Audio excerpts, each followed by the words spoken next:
Hey guys, welcome to the Martial Art Business Growth Network podcast. I always believe in collaboration and working with some amazing people in the industry so that we can share knowledge, exchange knowledge, and just basically help each other just rise. One of my good friends, Swapnil, who is an expert marketer across pretty much every single platform, is going to be jumping on. We're going to have some discussions and topics about different areas to do with martial art business. That's going to help you guys out even more. We're going to question each other because we fill gaps that the other person has. And I hope you enjoy it. So in this episode, we're going to be talking about the pipeline. So basically, how to nurture your leads and how to ensure that your leads turn into paid members and actually show up for your first trial. So enjoy and let us know what you think. So, Rick, I've got a good question for you here. So, when you get a lead, how do you convert them? Meaning that one of the biggest pain points, biggest issues I'm seeing with a lot of clients and a lot of school owners, and it actually is not just school owners, generally with clients in general, is they get leads, but they can't convert them. Like they can't get them to show up. Like show up rates low. So how do you tackle that yourself? Because obviously I've got some ideas which I'll share as well in a second. But I'm just curious, like, what do you do? Like from say you get a lead, you're obviously following up and stuff, but what steps do you have in between that you've noticed? A few little things here and there that I don't have to give everything away, but giving things like what have you seen that have been good needle movers, basically? Well, one thing that I've noticed when running my own martial arts schools, obviously, over the years, and talking to like coaching clients and everything, is there's a there's almost a lack of consideration for the whole nurture process and how important that is once you actually get the lead in. It's almost as if the once the lead has landed, so got the name, telephone number, and email address, that there's a little tick box that goes off in instructors' heads that that's it. They should turn up, and if they don't turn up, then it's the client's fault. The thing that has helped myself and other people that I work with to kind of get past that a little bit better and get a better result is to one, take ownership mentally of the whole nurturing process from when the lead comes in all the way through to when they show up and step into the academy. And it's all about touch points and nurturing the actual lead itself. By nurturing, I mean actually talking to them as a human, not like a set predetermined set of emails that are just unconsidered and bombarding with lots of crap. It's more about talking to them about the things they actually give a crap about. So for instance, like my martial arts school, we teach different arts and we have different age groups like other martial arts schools. So if I have a trail of emails and text messages and phone calls in there that my team do that are generic, it's like having a shitty conversation at a bus stop with a random stranger. So are you like kind of making it specific on age, or is it like how detailed do you normally go with it? It needs to be it needs to be specific to needs. So it goes deeper than just we're talking to parents of 4 to 6 year olds or little ninjas, whatever the class is called, or Brazilian Jiu Jitsu or Thai boxing. It's what does the client potentially want out of what we've said we give. So if you've got an advert going out that says we build confidence in kids, surely if somebody responds to that, you presume that they want their child to be more confident. That makes sense. But when you see some of the email chains and the nurturing sequences that go out, the content is talking about the school, the instructors, and everything, but nothing about getting them excited about building the confidence in the kids. There's also the fact of one, this is a big tip for people, is tell them the actual story of what is going to happen, what is the transformation that is going to happen based on what we've just promised in this ad at the beginning and when you come to our academy. If somebody says to you, we can make you a millionaire in a week, put your details in here. You put your details in, and then the emails you get back are just talking about how amazing the the culture, whatever, is about you becoming a millionaire, teaching the program. It's not exciting, is it? Really, it's got nothing to do with you. But if It's you that talk, it's like that phrase, isn't it? What's in it for me, isn't it? That's yeah, it. exactly. If you tell them that, like at stage one, this is what's going to happen, this is what to expect, this is how we do what we've said we're going to do in the ad at the beginning, then it helps them to see themselves in it and get a little bit more excited about the whole journey and show up. And it has to be spoken about in a human way as well. I mean, what are your thoughts about it? I really hope you are loving the content and the value that we're giving here. I just wanted to quickly interrupt and say to you that if you are finding value in what we're saying so far and you wish to find out more about what we do and get more help, more guidance in different aspects of the martial art business, then follow the link that is above me somewhere on this page and head on over and just request to join. And then you'll get all the daily updates that we put in there every single day about how to grow your martial arts school. And there's a little bit of personal development in there. Okay, enjoy the rest of the podcast.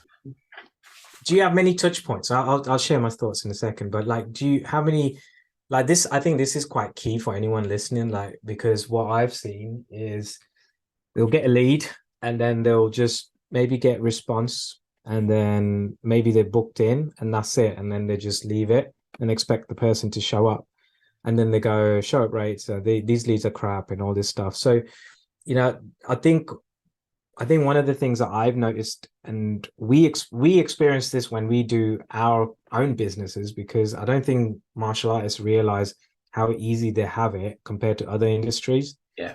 Like in the proper B2B industry, you got to be good at this stuff, because to get someone to show up on a strategy call or any of this kind of thing, you have to send them like stuff to excite them also, you know, isn't it? Like, it's not literally like just a text going, yeah, I'll see you soon.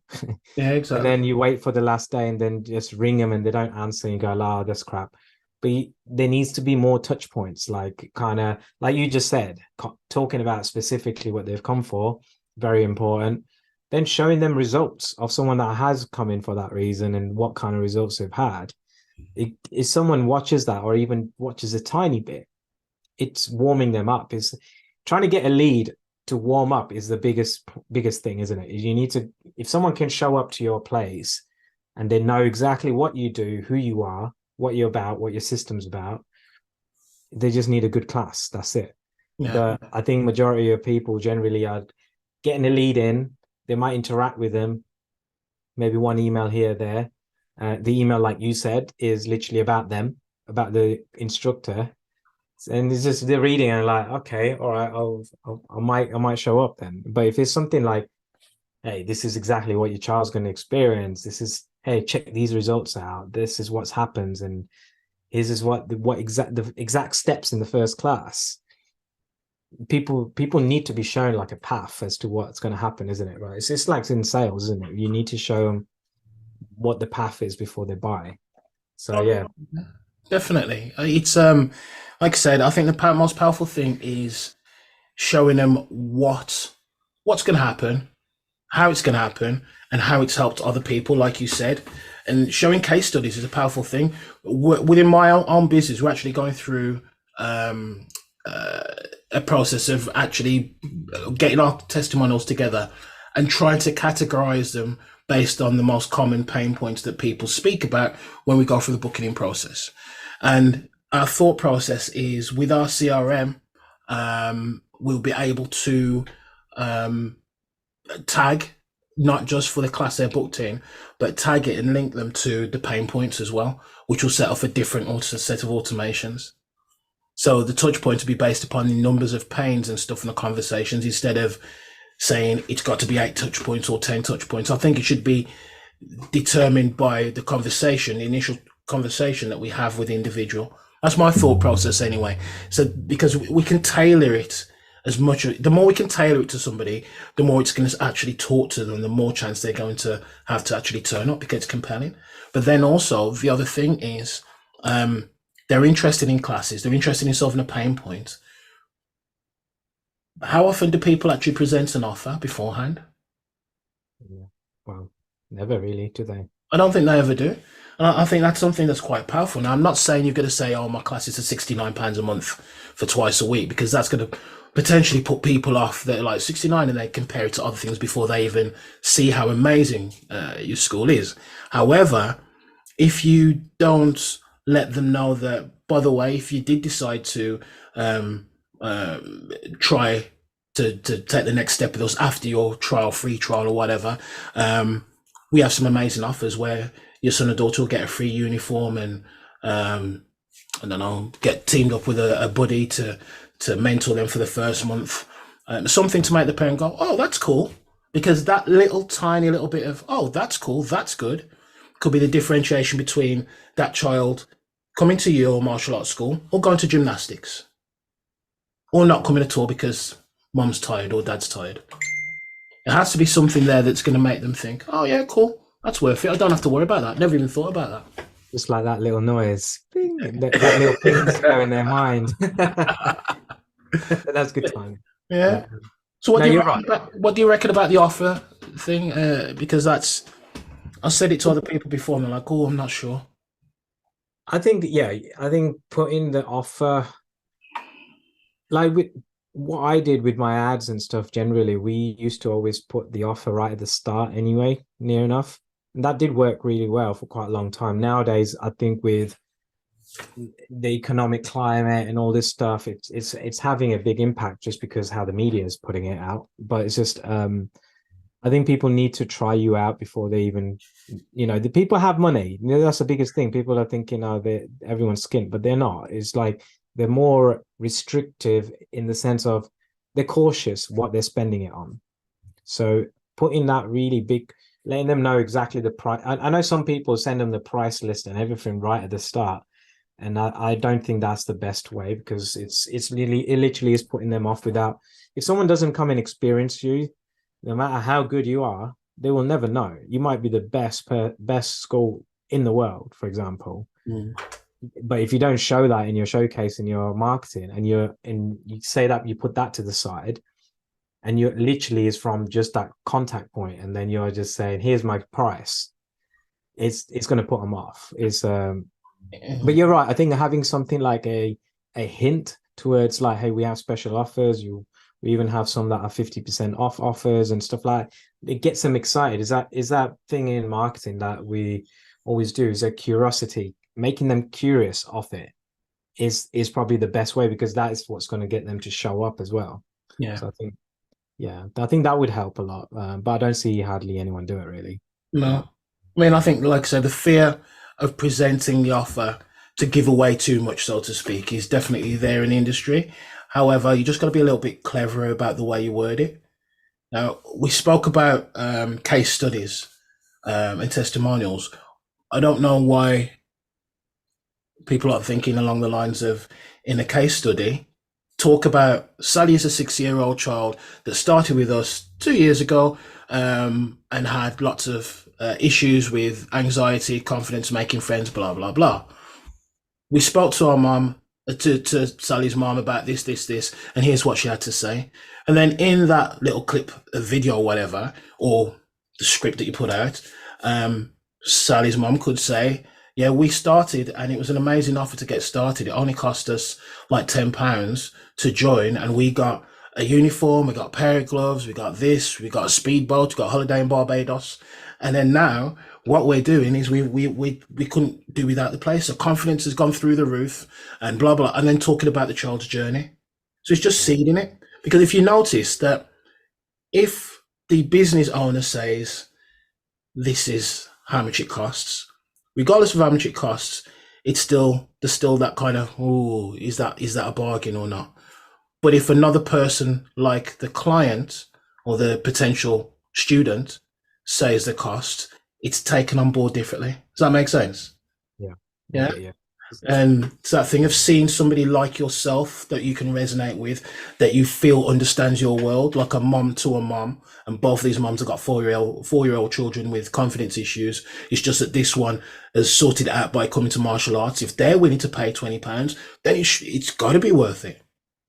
And also, you got to remember, like, when people, I mean, I don't see hardly any schools really properly showing testimonials and case studies. I've rarely found many that even have it on their websites.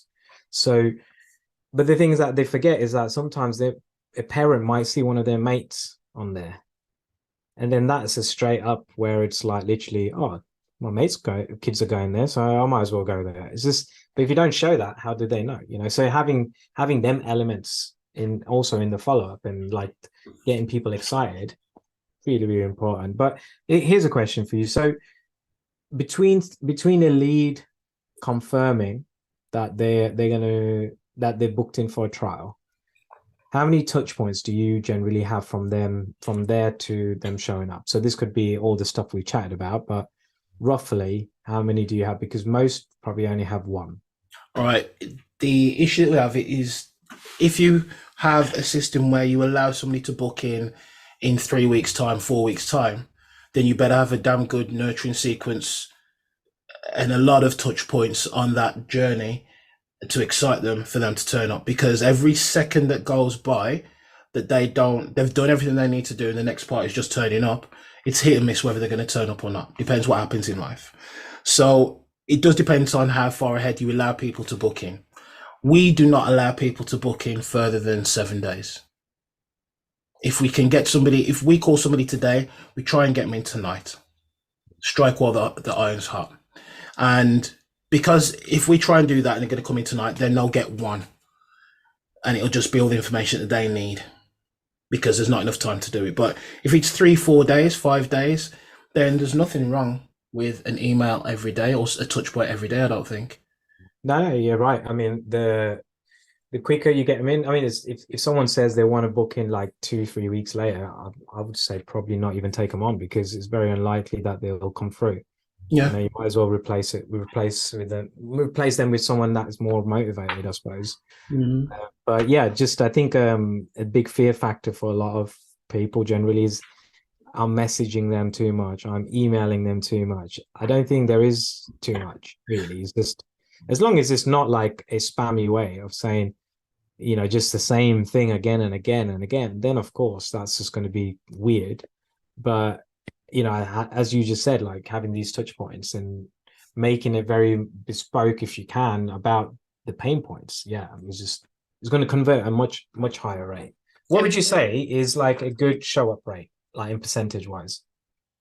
When you talk to again, when I spoke to school owners and I ask them what their show up rate is, I can tell when they don't really know their stats and their numbers, because they say things like, "Oh, everybody turns up, 90% turn up."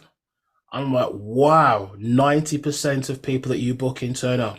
It's like, shit, you need to do like worldwide seminars to all martial arts schools everywhere to teach them how, because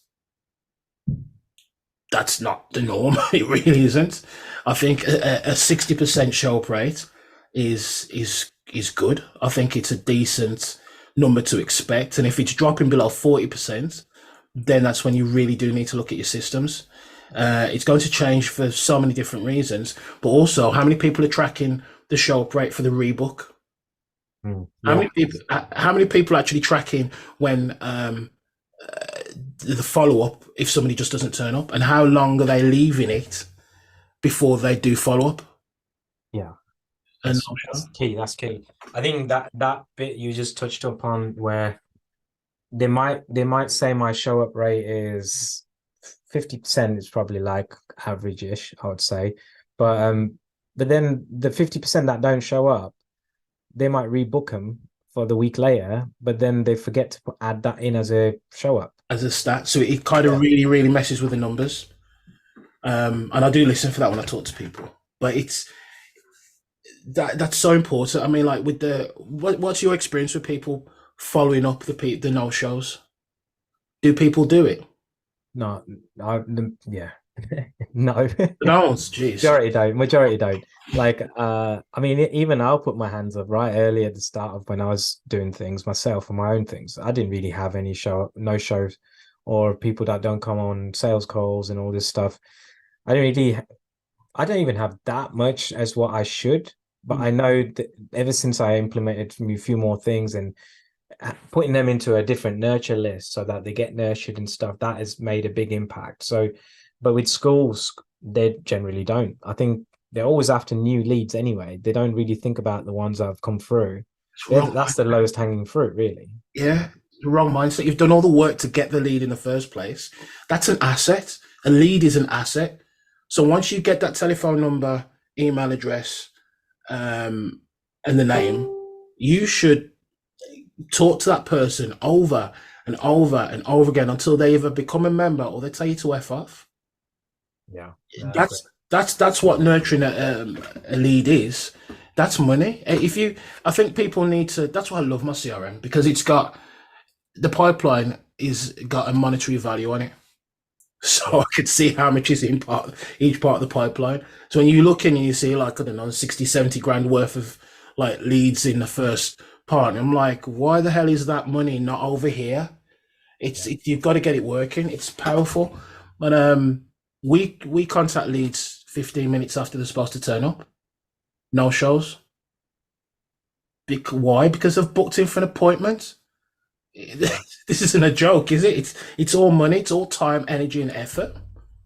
Yeah, and they obviously have said yes, so something might have happened, family, whatever, which is normal, you know. But the thing is, I think sometimes people appreciate you as well following up with them, because then they feel cared for. Yeah. If you're not following up with your no-shows, then you're like that person just doesn't feel cared about. He's like, oh, I was going to go there, but no one's even bothered asking, so I'll just give it a miss.